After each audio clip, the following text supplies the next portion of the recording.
A paz seja com todos, noiva do Cordeiro, em nome de Jesus. Vamos aqui juntos dando continuidade ao nosso estudo sobre o livro de Apocalipse.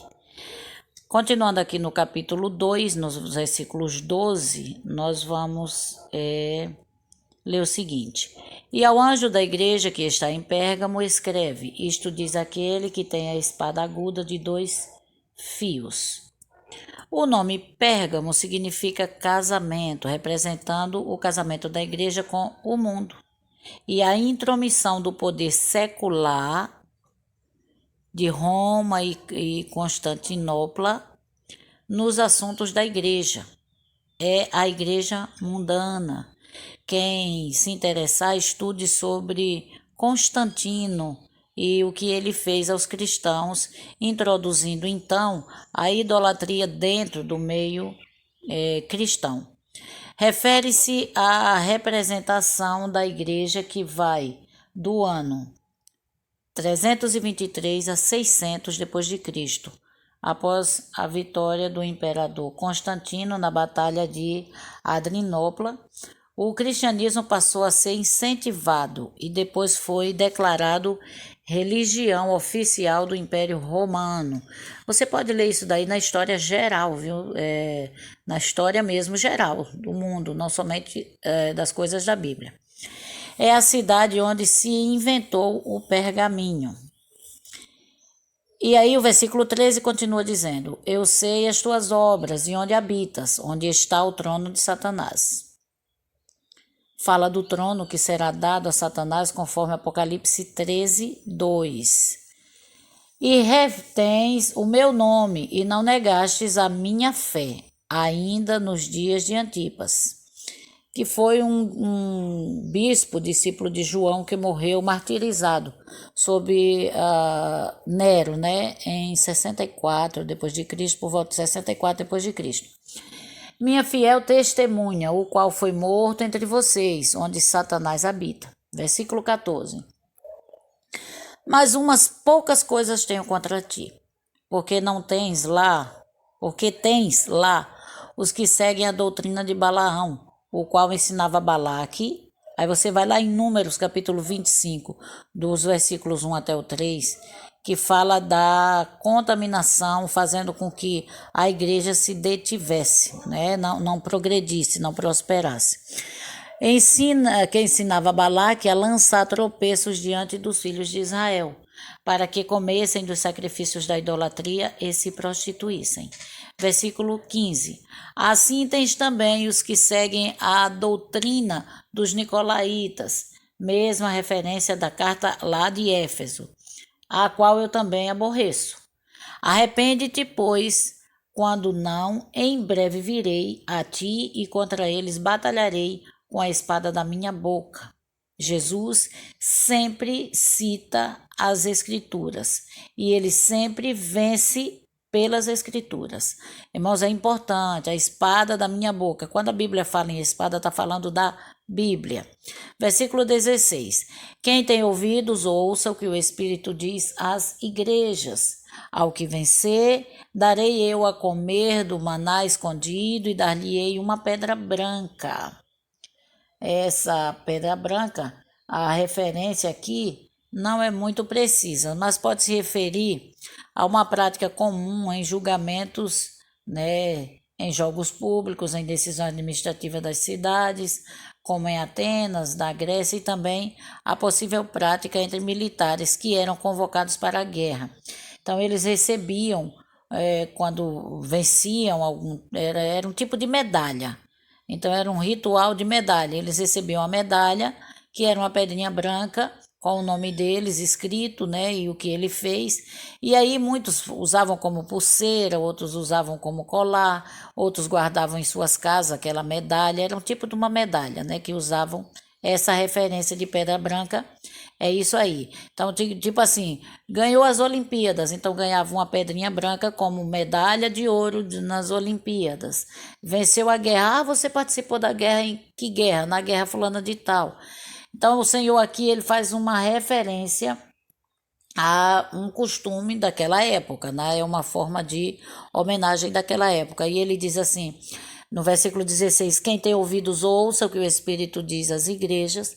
Ao que vencer, darei eu a comer do maná escondido, e dar-lhe-ei uma pedra branca, né? E na pedra um novo nome escrito, o qual ninguém conhece, senão aquele que o recebe. Amados, não está falando de uma pedra branca literal, está falando de uma homenagem, está falando de uma condecoração, não é? Está falando de uma honraria. É isso aí que está falando essa pedrinha branca.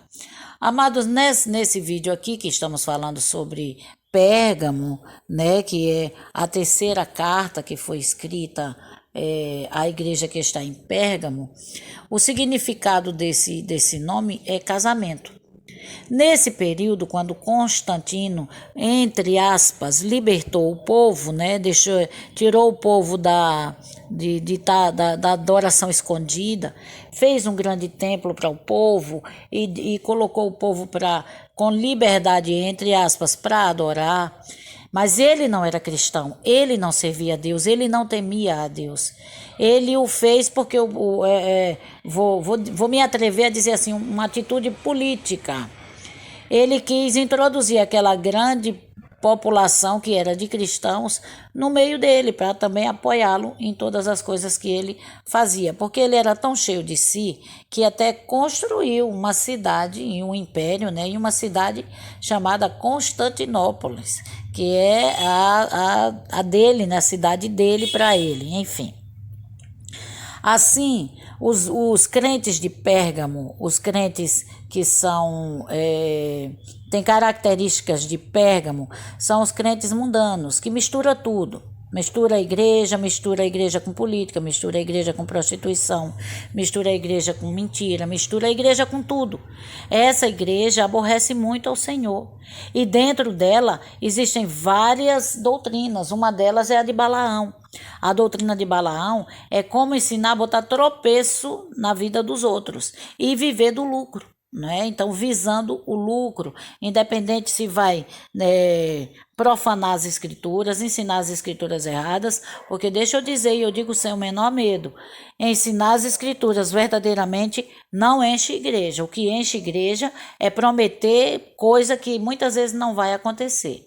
O que enche igreja é pregar uma prosperidade, porque o povo tudo quer de prosperidade. Mas quando nós pregamos a doutrina verdadeira, isso dá problema, isso daí demora. A igreja não enche assim só não.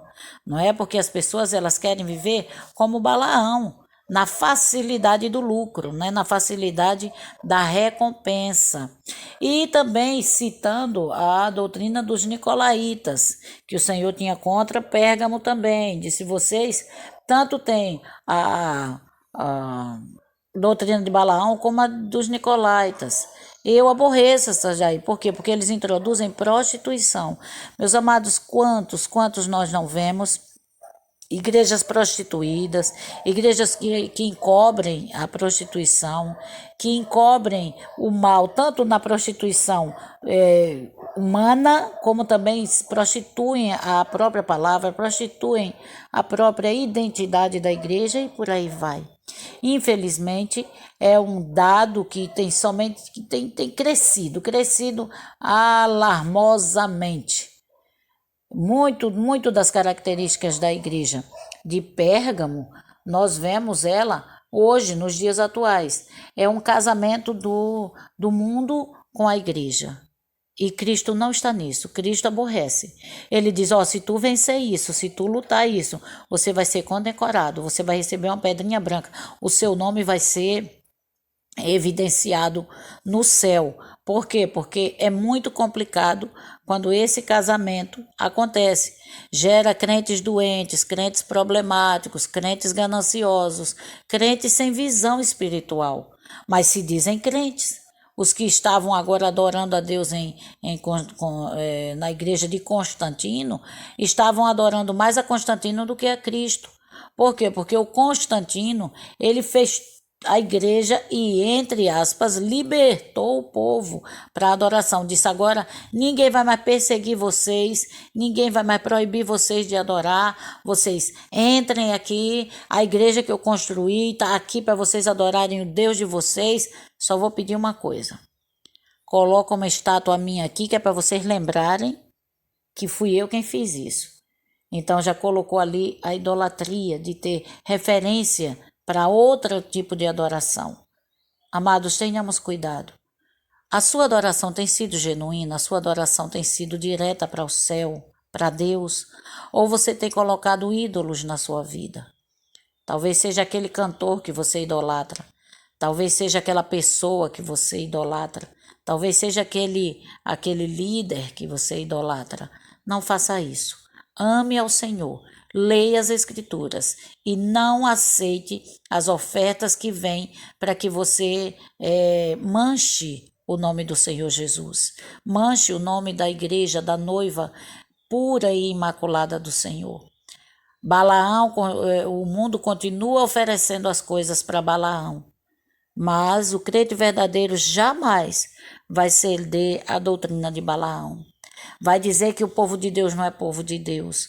Vai se levantar contra a noiva do Cordeiro. Nós que somos noiva do Cordeiro, nós fazemos como Davi. Davi, mesmo sendo perseguido, quando Saul estava na sua mão, Davi disse a frase linda, assim, magnífica: Deus me livre de tocar num escolhido do Senhor, num ungido do Senhor. Então, jamais nós devemos nos levantar contra ninguém.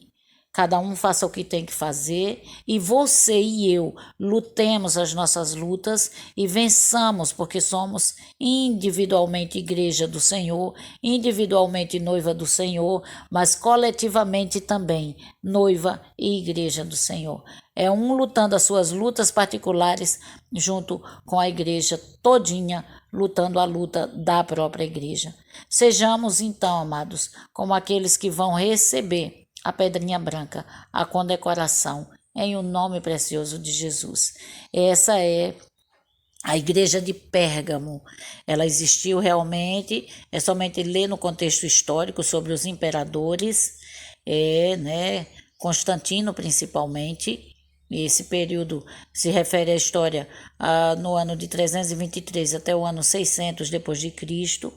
E aí ela literalmente existiu, essa igreja, e traz para nós uma comparação do crente mundano. Infelizmente, é o que temos hoje. Uma grande massa de pessoas que professam a fé, mas as suas atitudes mostram o contrário daquilo que eles falam, não é? Mistura tudo e uma coisa é certa: as coisas de Deus não podem se misturar às coisas deste mundo. O servo de Deus está aqui, mas nós não somos daqui. Então, passamos por aqui, não fazemos bagunça. Enquanto estamos organizando o lugar onde habitamos e por aí vai, devagarzinho, honrando ao Senhor, evangelizando, fazendo a obra do Senhor conforme Ele nos ordena. Que Deus te abençoe em nome de Jesus e até o próximo encontro, quando nós falaremos da próxima carta que o Senhor escreveu à igreja de Tiatira. Forte abraço, que Deus abençoe. Não esqueça de se inscrever no canal, participar conosco nos comentários, assistir outros vídeos sugeridos aqui na descrição, e que Deus te abençoe e te fortaleça, que o Espírito Santo fale mais ao teu coração de forma plena e abundante.